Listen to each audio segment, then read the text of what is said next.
welcome to the Melanated Air Hour. I am one of your gracious and humble co-hosts of the Melanated Air Hour. I am Lene Javette. I don't do this by myself. We have four other beautiful and amazing melanated queens that do this with me. You have Teddy Ewing at The Real Teddy Talks chiming in from Egypt. You have Madam President at One Madam President coming in from the ATL. And you have Keisha at We Inspire Brand. Keisha, where are you? I'm in New York City. Coming from New York City. New York City. Okay, New York. I'm in Phoenix. Hello. Hopefully, let me give a quick shout out to the All Black National Convention if you are going to be there, because we will be there this week. We cannot wait to see you. Yes. We're going to give y'all a shout out from Teddy, who will not be there with us. She will be there with us in spirit. Yes, I will. With in spirit, but the rest of us will be at the All Black National Convention. If you are going to be there, please make sure that you see us, give us some love, shake our hand, tell us that you watched the show. We do this every Tuesday and Thursday at 2:00 p.m. Eastern. You can catch us on Fly Nubian Queen. We have our own YouTube page now, so you can actually go and like and subscribe and follow us on YouTube at The Melanated Air. Also on Instagram, also on Facebook. So tune in to us. Today, we are talking about entrepreneurship.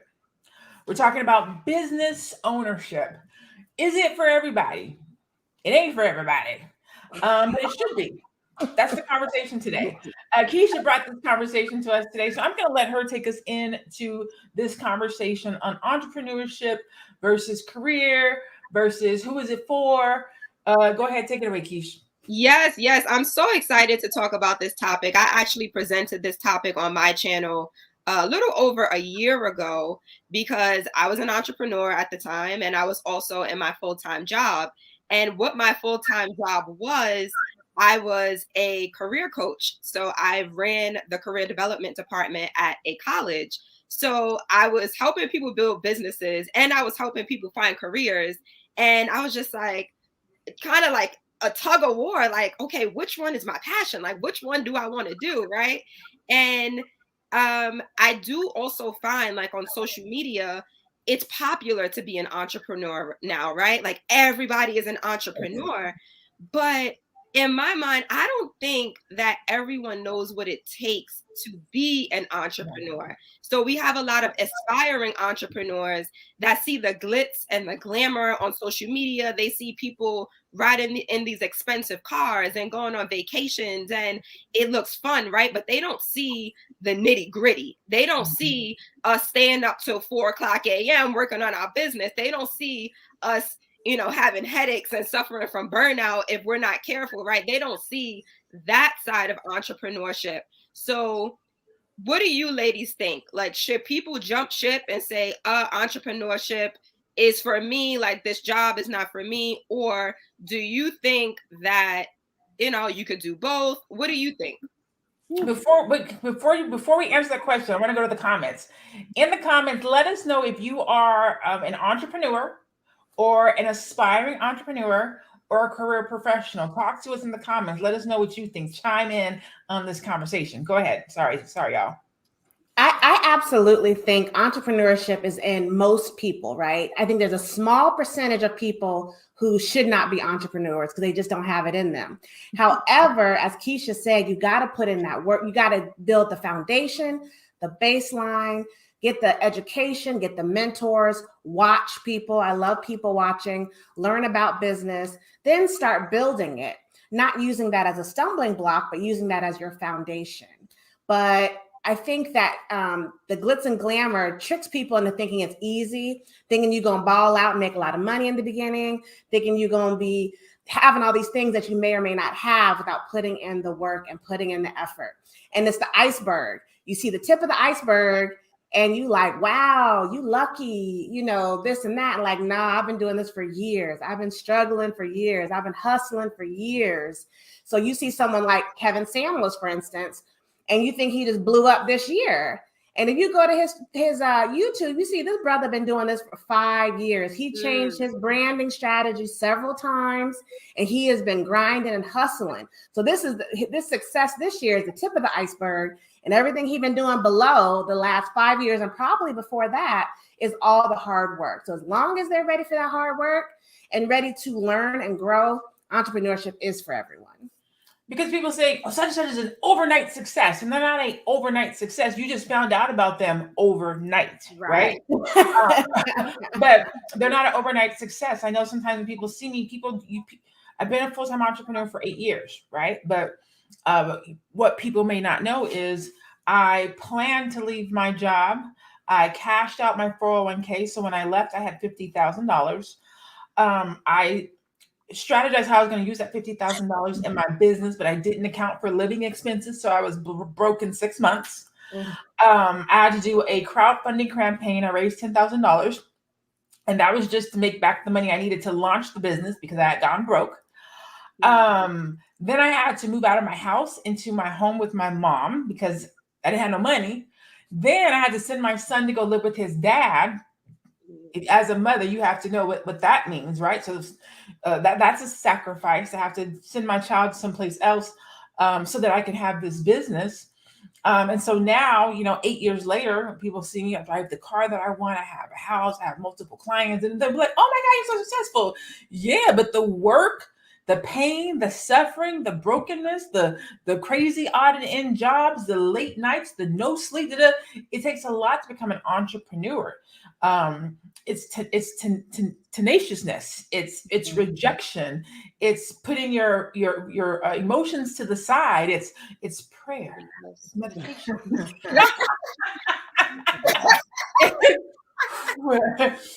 I know they better pay my invoice. You know what I'm saying? Like it's a lot that goes into being an entrepreneur. And you're right.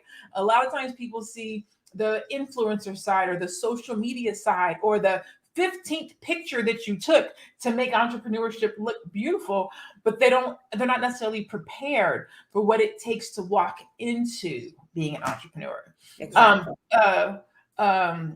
Chanel, what was it like for you starting the Freedom Company and becoming an entrepreneur? Was it everything you dreamed of, or was it a little bit different? It was a little bit different. I'm still dreaming, okay? So one of the things that I noticed about entrepreneurship, and I think a lot of people who really don't understand the pathway and the journey between idea and execution. And one of the things that a lot of people do in our world in general is they got a good idea, but they don't know how to bring that idea to life, to fruition, and to a place where, basically they're making money from it. They can walk away from a day job. So I think that's one of the issues about, the fame, the oh yeah, I'm an entrepreneur, I'm full-time entrepreneurship.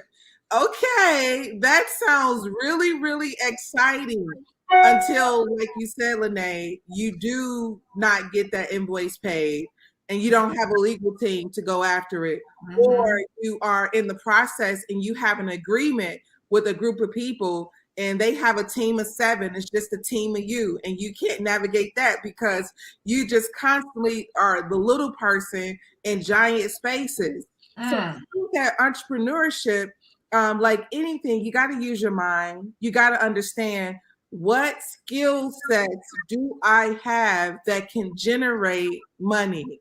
Yeah. And I think that once you master your skill set, because I think that even if you are a full-time employee, you have an agreement with your employer and you are assigned a set of tasks that needs to be completed.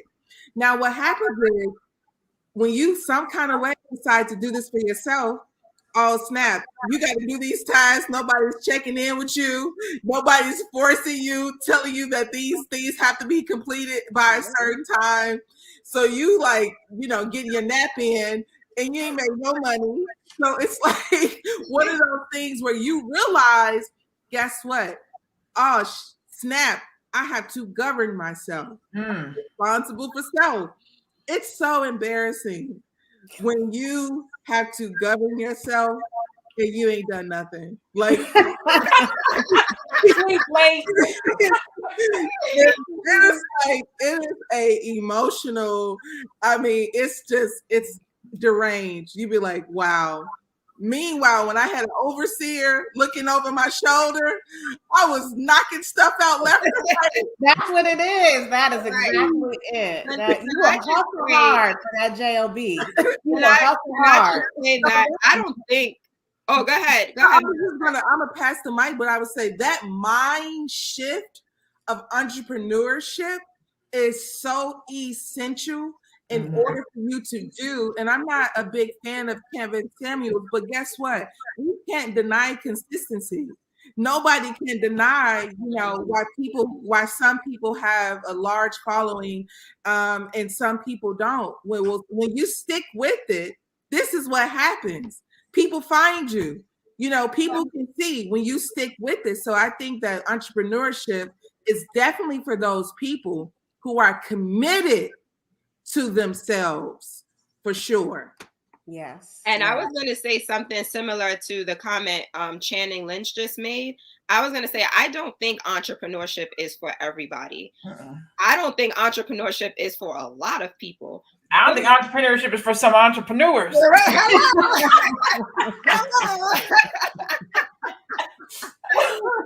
But my Black people, my B1 people, ownership is for everyone. So you don't have to be an entrepreneur in order to own, right? So you can own stocks. You can own real estate, right? So you're not in the forefront. You're not the one, making the decisions, but you're investing so that you have an extra stream of income. So you don't have to be the one making the moves and staying up 24 hours, 48 hours, making sure this business runs. But you could be someone in the background that says, okay, I believe in this company. Let me invest my money. Let my money work for me. And then you go work your 9 to 5.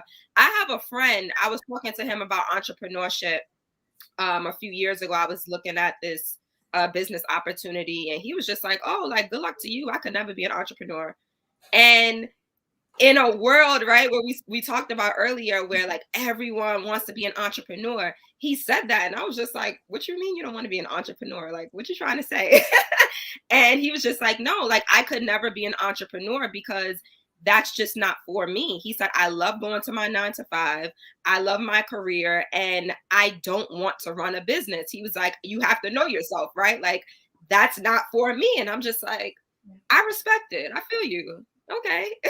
So yes, like entrepreneurship is definitely not for everyone, but guys, you have to own, like if you want to pass down, and we've spoken about legacy on past shows. If you want something to pass down to the next generation, and then the next generation, like we have to start looking at other ways of doing that. It doesn't just have to be entrepreneurship. Right. The thing that I like to tell people, whether you are a business owner or not, is everybody's an entrepreneur. That's the reality. Everybody's an entrepreneur and everybody is a CEO. How you run your business is up to you, right? So if you get up and you go to work every day, that's your hustle. That's your business. Your business is getting up and going to that job every day. Or you are the entrepreneur and CEO of your personal business, but you are an entrepreneur. We talked the other day about a brand. You have a brand, whether you are a business owner or an employee. You are an entrepreneur, whether you go to a day job or you go to your own job, because you are doing some type of labor or work that generates income. The difference is, if we talk about securing the bag, right? As an employee, you go and pull your funds out of somebody else's bag. You still are a business. You get to decide who your client is, your company that you work for, that's your client. They tell you, based on your skill set, we would like to hire you for $60,000 a year to do this job. Same thing my clients pay me for. I'm going to pay you this amount of money to help me do this. Same thing. The difference is somebody else is controlling how much you get to pull out of the bag, as opposed to an entrepreneur that says, this is my bag and I'm going to keep it. But everybody is an entrepreneur. Everybody gets to decide how much they're going to get paid. Everybody gets to decide what their talent and skills are worth. Everybody does. We're all entrepreneurs. And that's why sometimes when I'm talking to a person who has a corporate job, I'll be like, you literally get to demand your wage the same way I demand my wage. You get to look at your skill set and say, this in particular client job is not paying me what I'm worth, what I deserve. So let me go find another client job to get paid what I'm worth. So if you even looking at your corporate job, if you look at that from the entrepreneur perspective, that's your client. And if your client ain't acting right and treating you right, go get you a new client, find you a new job, use your skill sets, present yourself in a different way, and get paid what you're worth. But we have to have, like what you said, ownership mentality. If you walk into your job, oh, this is the only job I have. This is the only person or only company that's going to pay me. I wish I would look at my clients and be like, this is all you're going to pay me. And that's not any shade. It's just a different mindset as an entrepreneur. But you can literally use that entrepreneur mindset in your corporate job. Like, I wish you would try to not pay me my worth. That's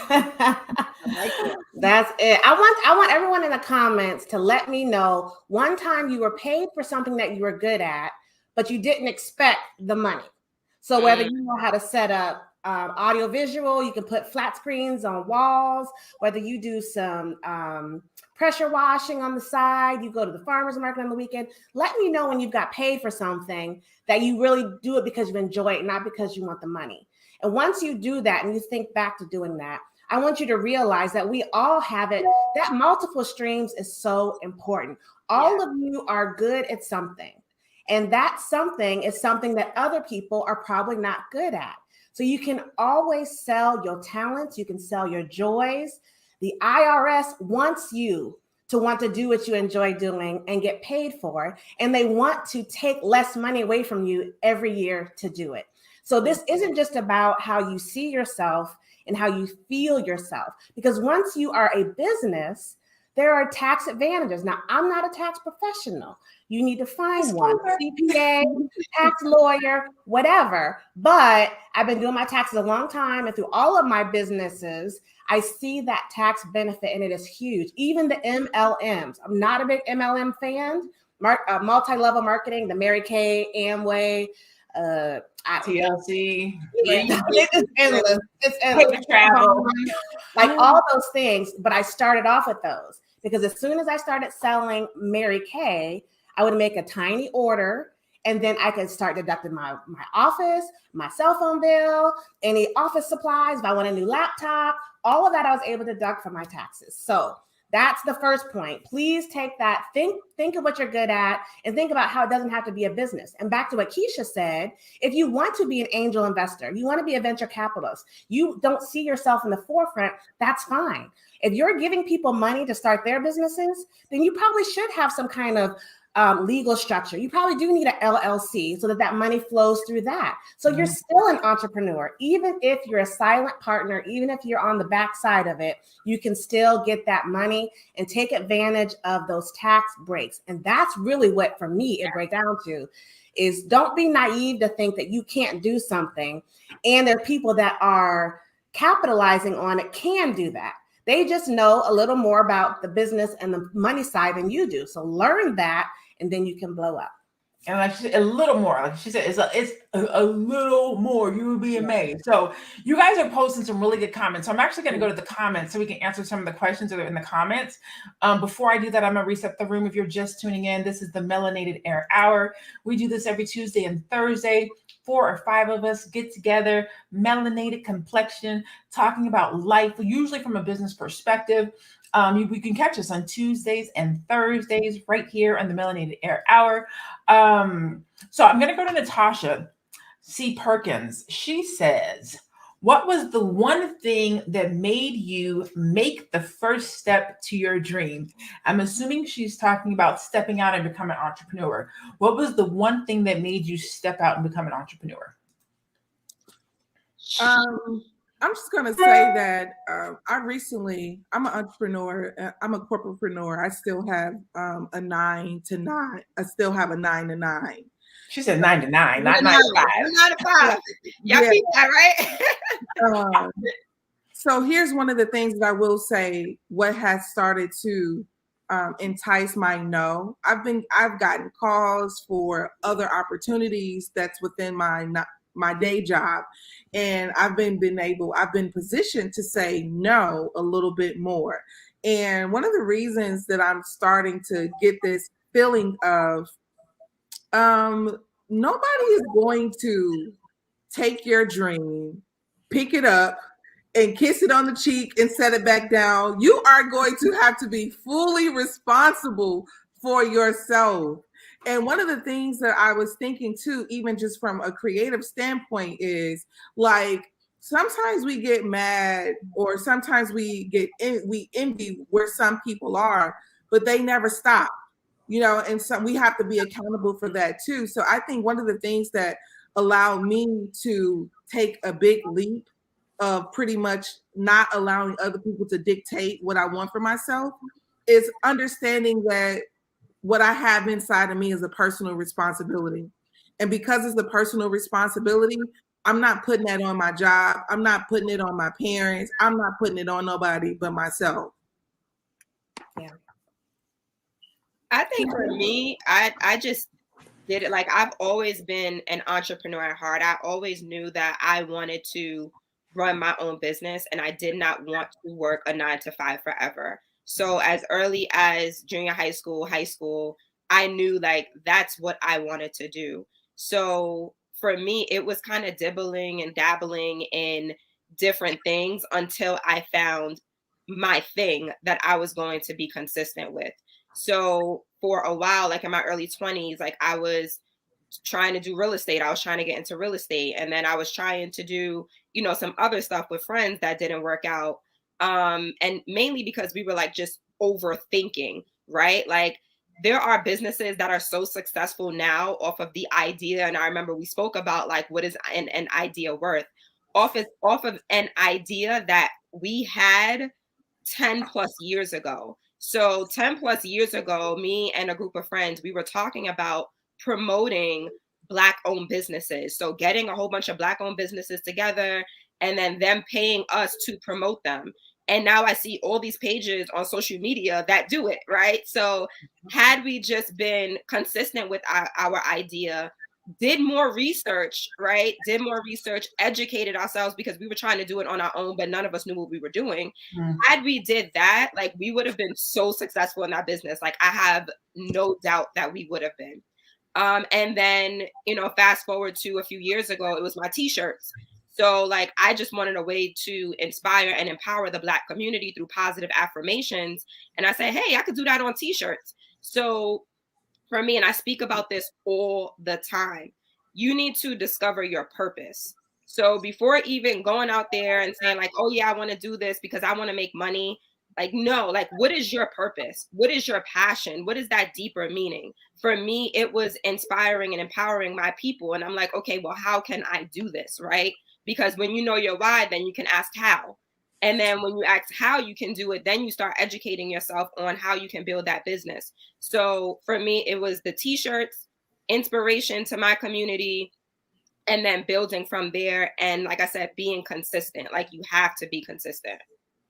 That is I think you ultimately know in your gut. There's something in you, right? You ultimately know. It's whether or not you're going to actually follow through on it. When I started going to college, I knew I was taking business classes. I didn't know what they were for. I always knew I never had a job more than 2 years. Never, not one job in all my life. I could not hold a job longer than 2 years. So I knew I couldn't work for somebody. Like I was something, right? How come I can't hold a job for 2 years? Until my last gig, which was where I got my bachelor's degree and my master's degree. And I was like, you know what? I think I'm gonna try to become an entrepreneur. But I will tell you, and this is way too much information, but I'm gonna try to make a short story even shorter. Something in my gut was like, you need to change. You need to make some changes. So I cut my hair. My hair was like this long. I cut it like up to here. And I was like, okay, I made a change. And my spirit was like, no, boo, that's not it. I was like, what is it? So I got a breast reduction. And I was like, okay, well, maybe my back is hurt. I've got breast reduction. No, boo, that's not it. And then one day I was like, I'm going to leave my job. Like just, I can't even, it was transcending, I guess that's the right word. Where literally it was an out of body experience when I came to the decision to leave my job, and it just clicked and it made sense.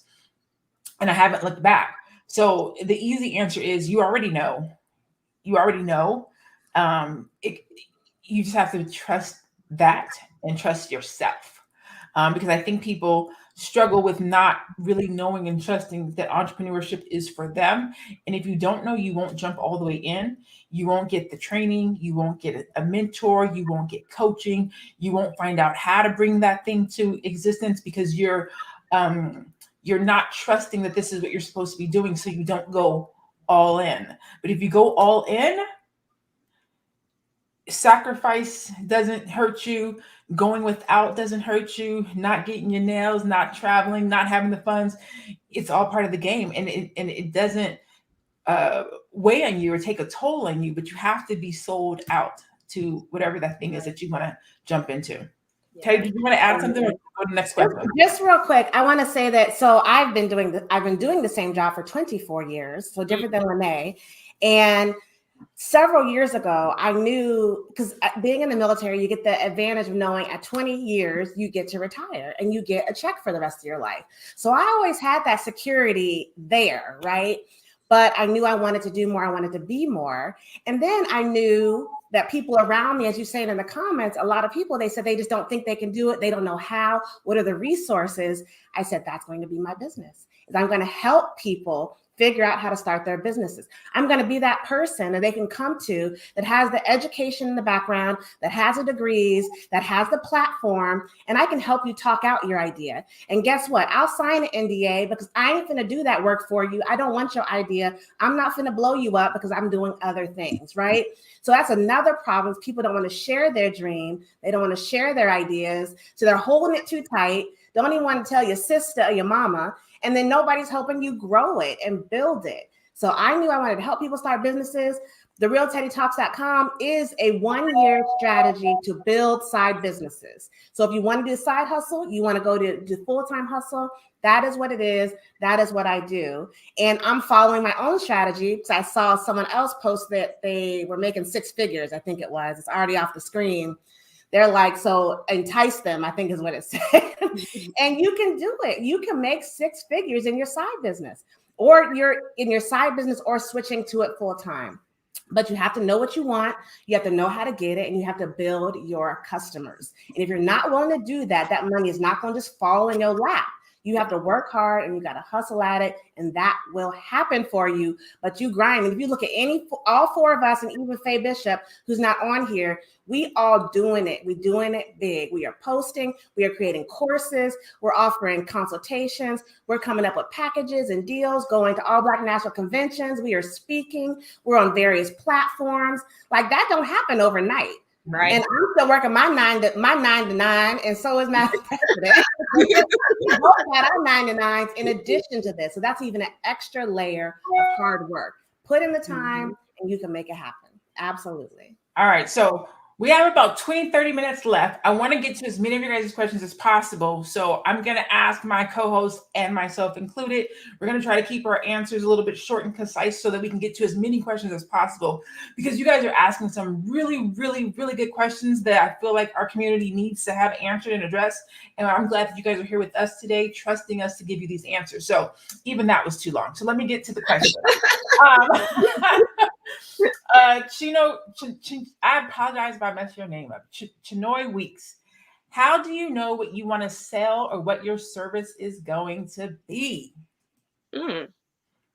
I'll take it since nobody started with. I would say talent and or skill. I actually walk my clients. So there sometimes people will come to me and say, I want to start a business, but I don't know what to do. So we'll usually walk through what are some experience. Either what is something that you're good at, something that you think you can sell, a talent or a skill, right? So sometimes people will sell a service. So I sell my intellectual property. My mind is what makes me money. I'm a strategist, right? I am good at coming up with strategies. So that is what I sell. Somebody else might not be good at that. And they say, I want to have a product. Okay, cool. What type of product do you want to sell? What is something that you use in your everyday life? What is something that you can incorporate? So there's a variety of different ways of coming up with something that you can sell. I usually say that people go into business for one of three things: purpose, passion, or profit. If you're lucky, you get to do all three. Yeah. So a lot of times people will have something that they're passionate about. I really want to save the whales. I love walking dogs. I'm passionate about this and I would do it for free. That's cool, because a lot of times you don't get paid for passion. It's unfortunate, but you don't. Mhm. Or there's a purpose, right? Something has to happen. There's this grandiose purpose that somebody has to make a house. Like, we have to have houses overhead. There's a purpose for that. And so somebody will say, I'm going to start a construction company because there's a purpose. Houses have to get built. Buildings have to get built. And you're going to get paid if you're doing something that there's a purpose. Other people are going into business for profit, right? You have a lot of people that are becoming realtors right now because the real estate game is booming. So whether they like it or not, they see that there's money there. And so they'll start a business around that. Again, if you're lucky, you'll find something that you're passionate about that has a purpose and you can profit from it.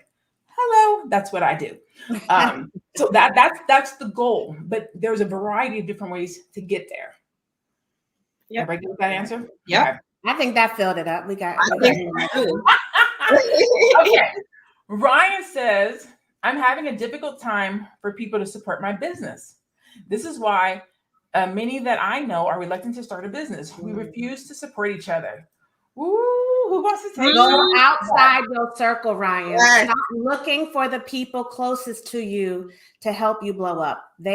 I won't say they won't do it. Some of you are lucky and you have that supportive network right there close to you.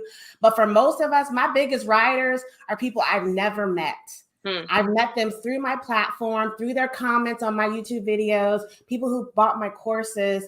So cut the attachment, cut that umbilical cord to those closest to you, and find your tribe.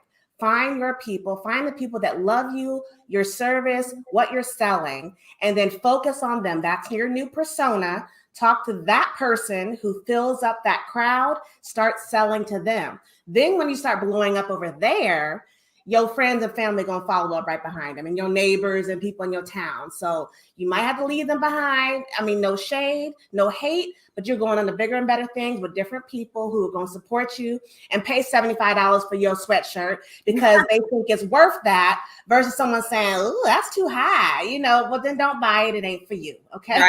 Right. That's right. And can I add, look, I just want to say shout out to my family and friends, because those are like some of my biggest supporters. So I am blessed and lucky to have that. But I do tell my clients that you have to be willing to pay to get in front of people. Don't think that you're going to post a little post on social media and people are just going to flock to you. Like, that's not how it works. And when I started out, that's what I thought. I was just like, oh, okay, I have my little, business Instagram account and I'm going to post a picture here and there of my shirt and people are just going to come find my shirt. And it's just like, no, like, you have to know how to position yourself and get in front of people. As Teddy said earlier, we are on, me and the lovely ladies here, we are on multiple platforms, right? And that didn't happen overnight. Like, what did we do to get in front of people, right? So legally, right? I'm not saying, go out and do nothing crazy, but what are you going to do to get in front of people? Are you going to do Facebook ads, right? Are you going to find influencers? Like, what are you going to do to get in front of more people, to get in front of your target audience? And when it comes to your family, they may not like your stuff, and that's okay, right? Like, you don't want people purchasing anything that they're not going to like, love, that they're not going to rock for you. Like, you want people to purchase your stuff that really like and enjoy it. So definitely look outside of your family and friends if that is not working for you. Definitely. All right. So Florida Brown Jones, she says, I'm an unlicensed 30-year interpreter. I don't get paid, but it's my passion. Florida, all I'm going to say is, if it's your passion, turn it into something. You already see that there's a purpose. Get paid for it, but get licensed, right? So if you're doing anything for 30 years that you're passionate about, get licensed and get paid. Ashanti said, where did you go for funding and coaching? That is such a good question, Ashanti. So there's a course for that. Yeah. Okay, there's a course for that. I'm about to be like, I have a course for that. But it's multifaceted, right? When you're just getting started. So I am self-taught. I am self-taught, self-trained, because when I first got started, I didn't have any money. So a lot of the stuff I learned early on was YouTube University, hustle and grind, mistakes. Like that's how I got started. Then as money started coming in, I started paying for conferences, summits, coaching, strategy sessions. And then I started to read. So now I'm like bursting at the seams with strategy, funding, bootstrapping. But then also I did a crowdfunding campaign. So I raised $10,000 in 30 days. Yes, I do have a course called the Crowdfunding Blueprint if you want to learn how to raise $10,000 in 30 days. I also had to learn how to start a business, right? On a budget. So got a course for that. How to start a business like a mogul, the Mogul Blueprint. How you do it is you find people online that you see, know, like, and trust. who have businesses. And you talk to them. You tune in. You purchase their products, their goods, and services. So the question again was, where did you go for funding? Bootstrapped and crowdfunding. For coaching, I paid for people who were doing what I wanted to do. I got in group coaching programs. I paid for regular coaching strategy sessions. And I do those things. Teddy does those things. Keisha does those things. So if anybody that's on here right now is interested in getting some assistance with their business, you can go to my website, www.lenajavette.com. Teddy's website is therealteddytalks.com. Keisha's, what's your website, Keisha? I have two. So one for my apparel and one for my coaching. My coaching one is weinspirebrand.com. Boom. Okay, so that's that answers the coaching question. And you know what, ladies, I had an idea, and y'all ain't got to commit to this now. I'm not even committing to it now. But since this is all in our wheelhouse, what I would like to present the next time we do a topic like this is for the live. I would be more than willing to provide a coupon code to my courses. That way, those of you that are interested, if the other ladies want to join in, that's up to you. And y'all can do that right then during the live. Maybe we'll let it run like a half hour after, and then you can take advantage of those. I know you ladies might have some specials for All Black National Conventions as well. So I'm thinking about stay tuned. I know. Stay tuned. We'll do that. We'll advertise. I don't know. I'm going to advertise. It's going to be live. So if you're watching live, you catch it. If you ain't, you're going to miss it. But yeah, so that means you need to be tuned in. Make sure you like, subscribe, hit the notification button. Go follow each of us on our social media right now so that you know when we have this conversation, so you can get tuned in. Okay, get tuned in. And I'll let you know. I'm going to offer a coupon code on this live at this time. So be following us and you'll get the notification. I love that idea. Find out. Yeah. Okay, so I'm going to answer this one really quickly and move on. Ashanti, how did you choose your registered agent? It's not difficult to choose a registered agent. Most states have registered agent companies. They're like $40, maybe $90 for the year. Yep. Super easy. It's not anything that to stress over. Find one in your state, sign up, and keep it moving. Very easy. So we're not going to harp on that one. Do we have more questions? Because I actually have a question that I would after this one, I guess. Yeah, let me see. How do you gain a routine for staying on track and not getting off track? I guess that's a question if somebody wants to take that. One of my clients actually asked me this question the other day, and I told her, like, I have a schedule. So every day I am focused on like a particular like topic. So maybe like Wednesdays, I'll do like batch content or something. But every Sunday I plan out my week. So I know what I am going to be posting on social media. I know what I, have to do during the week. And, sometimes things don't get done, right? That's the reality of the situation. But look at what's priority for you and your business, during that day. And then, focus on that. So every Sunday, like I said, I plan out my week, everything that I need to get done for that week. And I split it up into the days of the week. A good planner, a good Google Calendar, a good something that you can you have to put it out and write out your plan. You have to make SMART goals. So you have to have time behind your goals to say on this day at this time, I'm going to do this for this long. And you just follow it, because routine and consistency will get through the suck. So even if you don't want to do it, you have it scheduled and you need to do it. And then after you do that every day, it's going to be more routine, and then you'll find your flow, and you'll be doing that thing mindlessly and enjoying it, because you have to find your flow. If you guys are doing something and you're not getting into that flow where that is the only thing on your mind and that is your focus at that moment, then you probably won't be doing it very long. And if you are, you won't enjoy doing it. Mm-hmm. So consistency and time-based goals is going to be your best friend. I'll use Faye's not here, but I'm gonna use one of her analogies. I'm gonna use a theism right now. Don't be emotional with your time, right? Don't go off of your feelings. I don't feel like doing it. I don't feel like making these phone calls. I don't feel like don't use your feelings. Like, just do what needs to get done. Like, Nike had the best slogan. Just do it. Literally, just do it, whether you feel like it or not, because you're not gonna feel like doing none of this. I don't feel like writing my dissertation right now. I don't feel like fighting this natural hair to try to get it into the ponytail so that I can drive with y'all. I don't feel like, you know what I'm saying? Like, if I only did what I felt like, I would be butt naked talking to y'all right now. like we just don't be transparent today. So don't rely on your emotions. They will betray you. Yes. Yeah. Go ahead, Keisha. You said you had a question. Okay. So you guys know, like, we're all entrepreneurs, right? And all right. So would you, or do you want your partner, Teddy, I know that you are married, but do you want your partner to be an entrepreneur as well? Or can your partner have a 9-to-5? This is a good question. This is a good question. I'll answer real quick. I will say that I definitely, me and my husband like jive, like we are connected. So I like to do things together, right?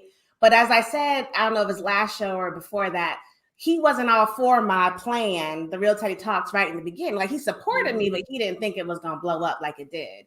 So then he kind of came over. So to answer your question, I want us to be a team, right? Like a conglomerate. You know, I want us to work together, build together, and he's half owner of my business, whether he's participating or not. So I prefer that he be participating. However, if he ain't gonna participate, then you need to be doing that other thing, whether it's a 9-to-5 or his own business. You know, my business ain't for everybody, nor should it be. But I really think the family, the Black family, is important, and business ownership is important. So as I said, he's half owner, whether he's doing it or not. But I really want us, because I want to teach it to my kids. I want them to know business ownership. I don't want them to be struggling with the school thing and all that if that's not what they want to do. I want us to make money. So I prefer that he works with me, but it's always his choice to do whatever he wants to do. So I'm going to say I've actually gone back and forth with this question. Early on, I said we should both be entrepreneurs because nobody gets an entrepreneur like an entrepreneur. And then I dated an entrepreneur that worked like I did, and it just did not work. So now what I say is I don't care what kind of job he has. I do care if he has one. And by job, I mean business, you know, makes money. Let's say makes money. And I guess I do, because y'all know what it is. What I care about is that he doesn't slow me down or impede what I'm doing, my process, right? I'm already kind of moving at a certain speed. I kind of weave in and out of different lanes and conversations and rooms and things of that nature. And so I more care that he can bob and weave in those things, whether that's having a corporate job or being an entrepreneur. I care that we have time for each other. I care that I can have a business conversation with him, whether he has a corporate job or he's an entrepreneur. Can I at least converse with you about what I have going on? Can we talk marketing plans? Can we talk strategies? Can I talk to you about my launch? Can you weigh in on this new logo? What do you think about this new product I want to do? I care if he cares about the Black community. Like there's these things that I care about that help me to be a good entrepreneur and a good business owner and a good leader in my community. And I care that he cares about those things and our energy matches. Not so much the type of job that he has. But if we mesh in all of those things, because there's some really dope dudes that have really good jobs that maybe run a nonprofit or donate their time doing something else. They're B1. They want their woman to win. They support and they get those things. They're not entrepreneurs. So I don't think you have to be an entrepreneur, but I think you have to know how to love an entrepreneur and how to support an entrepreneur and how to let them do what they do. You can't be, you were just out, you were just here, you were doing that, you were always traveling, you were always on a plane. I am. And I'm going to keep doing it. You want to ride, boo? You want to go? Like, let's go. Like they paying for the room. Let's go. That's what I want. Somebody that's like, hey, let's go. Right. It seems like I'm wondering, is the question like, is this person going to lack if they're not an entrepreneur, or if they are a 9-to-5 or something like that? Because what I think is, if you're an entrepreneur and the person that you're seeing or you are heavily interested in, and you guys are in some kind of partnership, then I think whatever works. It's wonderful when you meet somebody who gets what you're doing. Oh man, you're ordering, say for instance, if I'm an interior decorator and I meet somebody and they're into construction, that's a wonderful pair, I think what happens is, we're under the impression that we can get people on the opposite end of the spectrum and we can all just make things work, when we're just totally living and doing everything completely opposite of what we both desire. So I think, the question is, can a person date an entrepreneur? Not pretty much can an entrepreneur date a person who's not an entrepreneur. I think an entrepreneur can date probably anybody, because they're used to handling, managing, and a good entrepreneur anyway, handling, managing, negotiating, also compromising. So I don't think it would be difficult if you're an even-minded person and you can do that and have that approach. But can a person, like you say, Lene, can they handle the weight of being unavailable, quick changes, clients saying, hey, we're going to start completely over in the middle of an anniversary dinner, like I'm imagining that these are some of the things that people who have a successful business have to deal with. But I don't think what a person's occupation, I don't know if it plays a bigger role into the role of them wanting to be with you in general, like whatever you are. If we're committed to making this work, and maybe I've been reading too much fairy tale stuff, but if you like have some kind of commitment to making it work, then I don't really feel like what your occupation will matter. But you got to be doing something, like you said. Right. Look, some of that is boundaries. Like the point, this specifically to the point you just made. Some of that is boundaries. A lot of times when you're a startup entrepreneur, you're just getting started, your boundaries are jacked up. You're jumping through hoops. You're doing a lot, so you're really unavailable. As you build your business, and one of the things I teach my clients right now is build your business with the end in mind. Do not start your business doing too much and with loosey-goosey boundaries, because your clients and customers will assume that that's how you run your business. So when you go to tighten those reins, they don't know what to do, because you're giving them so much access to you.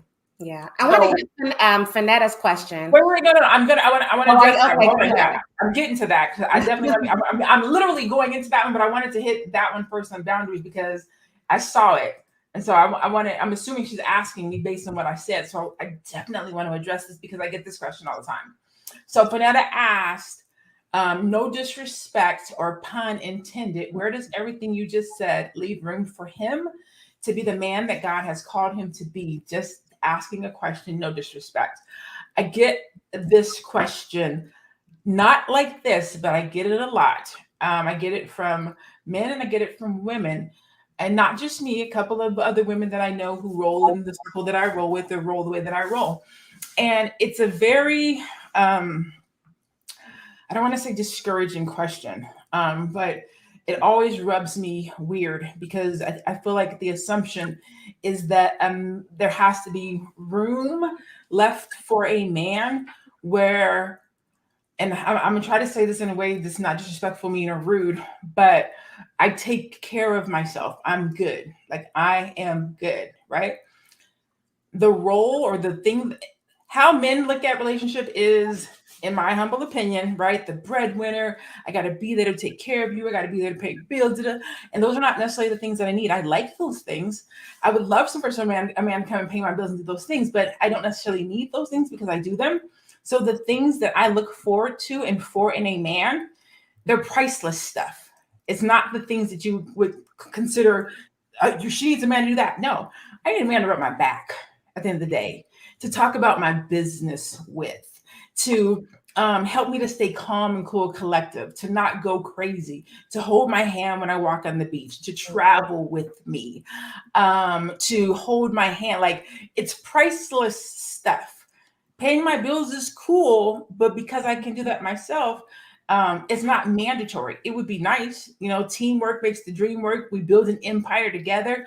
Those things are cool, but it's the priceless stuff that I pray for when I'm praying to God about my husband. It's the stuff that I can't do for myself. A man that can pray over me, a man that can help me in my financial organization, right?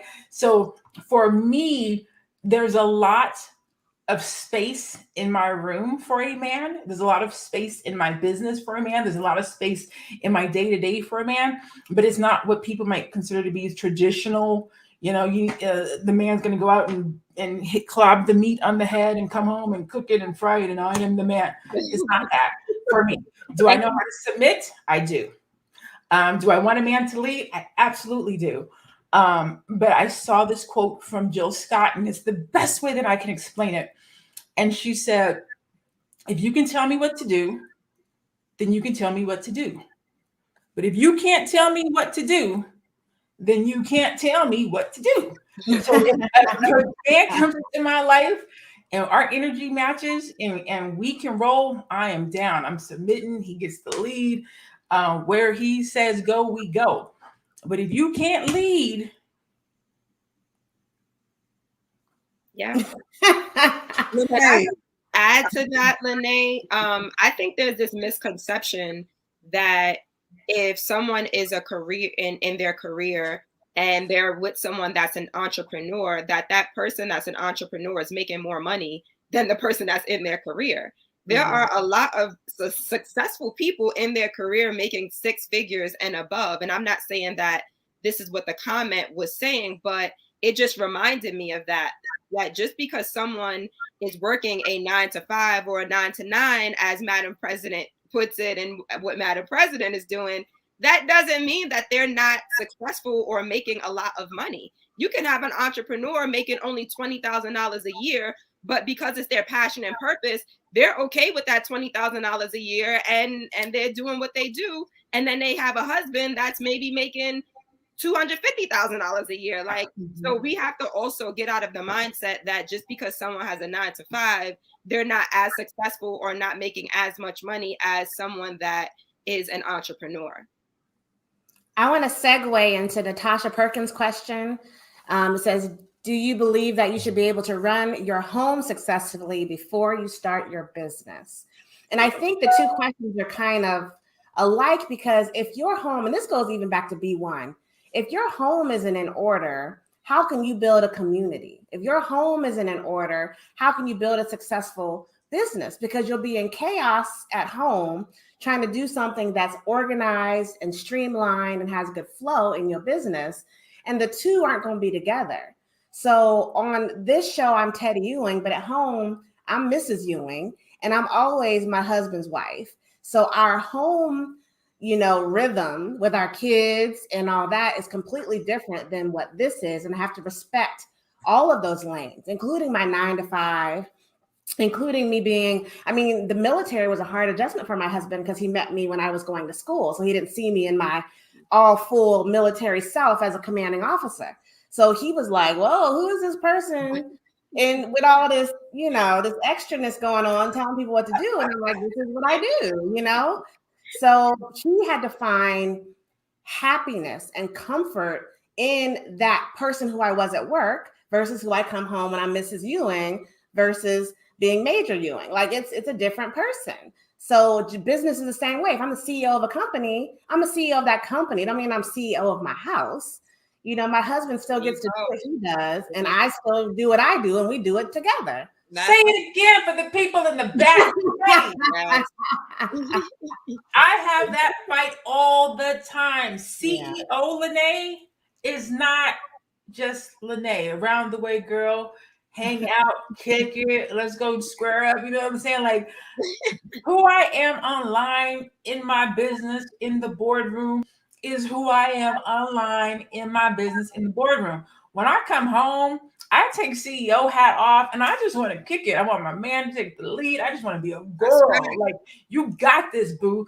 Entrepreneur is out the door. Yeah. But sometimes people have a hard time separating the entrepreneur alpha female with just female, like just a girl. Like, that's it. I just want to kick it. Regular stuff like everybody else. I don't want to walk around with the alpha thing all day long. It's tiring. Yeah. Mm-mm. And while we're on the topic, I am looking for a husband.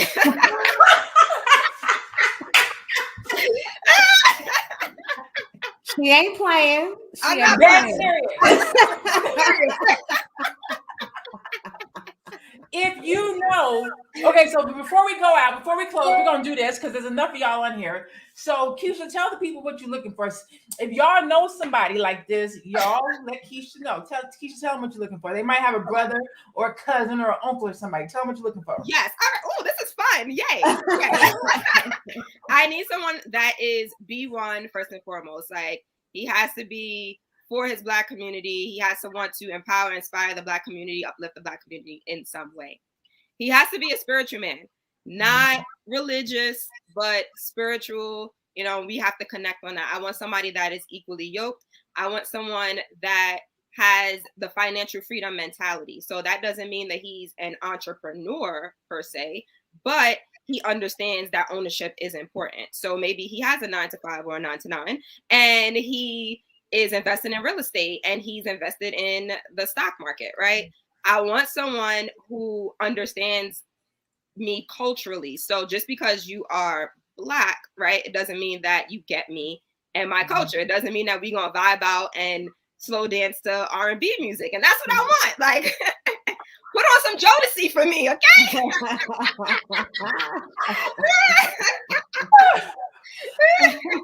And I could go on and on, but essentially, like, those are the biggest things. Those are the most important things to me. Like, someone that, like I said, that is equally yoked with me, that is B1, and we get each other, right?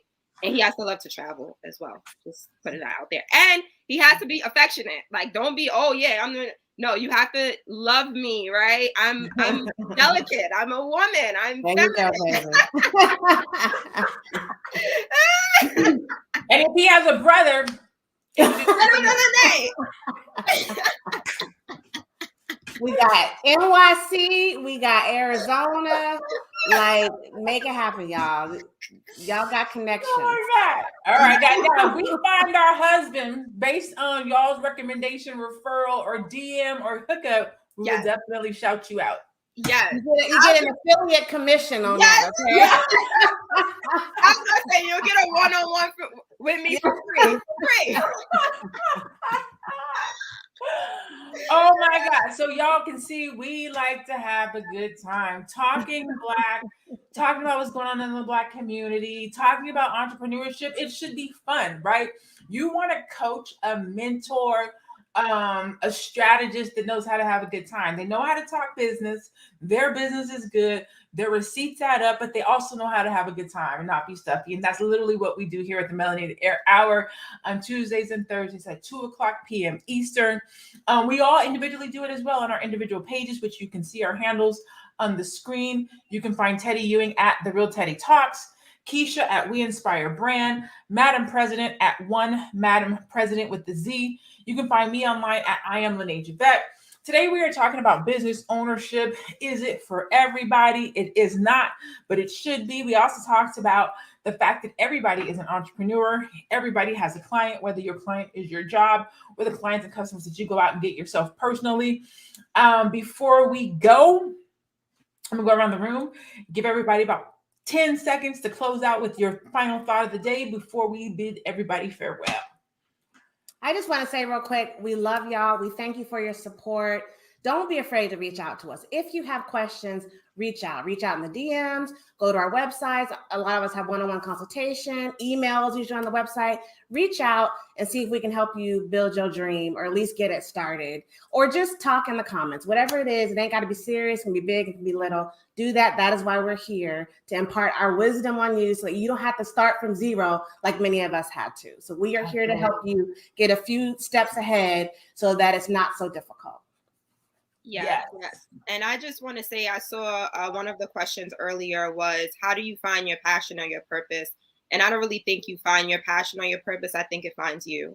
So whatever it is, it's already embedded in you. So just dig deep, whether you just have to take time to, sit by yourself and, do something you love, do something that feeds your soul. And all of those things will come up, right? So take time to yourself, sit in silence, meditate, do whatever you have to do, pray, whatever you need to do. And those things will come up for you. Your passion and your purpose finds you. Yes. I just want to say that, Lene, I need more than 10 seconds really quickly. Go ahead. I just want to say as quickly as possible that I'm in Atlanta. So I ran into this woman who had a 20,000 foot warehouse that did product fulfillment. Now, looking at this woman, you would never know in a million years. I said, well, what's your Instagram? And I began to follow her. And she basically had about 1,200 followers, didn't have a large following. But, this woman was literally owner, operator of a 20,000 square foot facility. And just really kind of highlighted to me, do you want to be successful or do you want to be well known? You got to come to those terms with yourself, because I want you all to know we can learn a lot from a lot of people that's not flashy. There's a lot of people that is in our community that have a lot of access to knowledge and know-how that is not very vocal about it. And I just don't want us to pass that up, thinking that success means a lot of followers. Success means that everybody knows how much we got. There's a lot of people that are truly moving in silence and are doing very well for themselves and their family. And if you're a person who truly desire to have wealth and entrepreneurship, don't be afraid to do it quietly either. It is possible. Yes. Man, drop the microphone. You are telling the absolute truth. There's this lady, this coach that I follow. I say she might have 1,200 people that follows her, maybe 1,200 people that follows her. This chick is bringing in $7 million a year. Ooh. So I would ask, do you want to look successful? Or do you want to be successful? Yeah. Do you want to look wealthy or do you want to be wealthy? That's and right. Numbers, social media numbers lie. Lies. Deposits don't. Lies. Receipts don't. A couple of years ago, there was this social media influencer. She had 1 million followers. This is a white girl. 1 million followers on Instagram. She launched a t-shirt company, some type of an on-demand t-shirt company brand, if you will. Launched it, didn't sell one shirt. Not a one. With 1 million followers. So does she look influential? How did she get those 1 million followers? Who's tuning in? Who's listening? Are they engaged? Like, how do you have 1 million people that follow you and not one person is interested in something that you bought? Was it branded properly? Did you know your target market? Do you know what the people, like all that to say social media lies. Social media numbers lie, right? If somebody were to look at my numbers, they'd be like, oh, less than 5,000 people follow you on Instagram. Well, 70,000 people follow me on Facebook. 14,000 people follow me on Facebook. 9,000 people follow me on Facebook. 3,500 on Instagram. 500 on YouTube. About 3,200 on LinkedIn. So over 100,000 across all my social media platforms. But that's not my greatest success. My greatest success is how many people I've helped to write a book. My greatest success is how many Black-owned businesses I've helped reach 6 figures. My greatest successes are how many Black-owned businesses I've helped to launch a business. Like my successes, you don't even know if you're looking at those numbers because those numbers don't relate what real success looks like. So just be cognitive of that as you're deciding who you want to work with. Ask for some receipts. I'm definitely saying ask for some receipts. Who would you work with? How would you help? But don't look to social media influence or those numbers to determine whether somebody is successful and can help you or not. That's right. That's right. On that note, we out of here. As always, it's great to hang out with you guys live. I will, since y'all are here, I'm gonna tell y'all, give y'all this Thursday. Those of us that will be heading to the All Black National Convention will not be here specifically, but we have pre-recorded a conversation for you, so you will still get some current content, some new content. We will not be live, but still come, still tune in, still engage, still comment, still share, still thumbs up it, because we will come back to the comments and still engage with you. So make sure you still tune in on Thursday at 2:00 p.m. Eastern for a premiere conversation that we're going to be having at that time. The rest of you, we'll see you in Orlando at the All Black National Convention this weekend, live and in person. So hope to see you guys there again. If you see us there, please come up, say hi, let us know that you watched the show. We would love to chat with you, talk to you, take a picture with you. And so until we meet again, be blessed, be safe, be one.